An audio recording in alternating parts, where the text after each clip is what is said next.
happens when we go beyond good and evil? And this is a delicate and difficult question. Nietzsche, in a book called The Antichrist, which he modestly named after himself, one would think, he describes his procedure as philosophizing with a hammer. And that's a very intriguing idea because it shows the destructiveness of his philosophy, the skepticism of it, and the gleeful malice that's in it. And I think it's worth considering the fact that philosophizing with a hammer very easily shades over into intellectual vandalism. And it may be that not everything that can be broken ought to be broken, and it is not entirely clear that the Antichrist offers us more as a moral alternative than the Christian ethics. But his willingness to ask questions about it, I think, is what makes Nietzsche of enduring significance to our culture.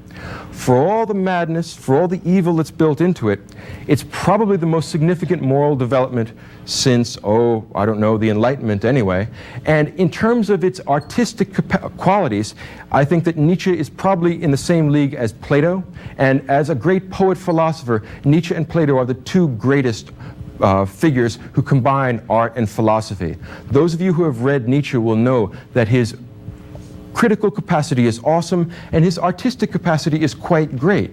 You would not find that primarily in his poems or in the songs that he writes. Most of the art that he creates directly is quite inferior.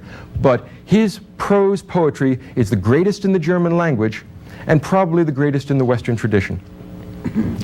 Now, when we finish up with the priest, and we find the liabilities of the priest, when we find that perhaps the priestly type has in fact been selling us a dangerous set of myths, we wonder if we can go back to the warrior. Probably not, except in a sublimated sense. If we were to take the will to power, turn it into something perhaps not as catastrophic as, I don't know, Aryan war makers or superior brutish types, it may be that the type of the philosopher, that the type of the artist is in fact the warrior type, the individual who needs no moral code to create his own conception of good and bad, that this type is what can come out of a revaluation of all values, and that, I believe, is what is advantageous in Nietzsche. The difficulty is how we will know when we really are beyond good and evil rather than being beneath good and evil.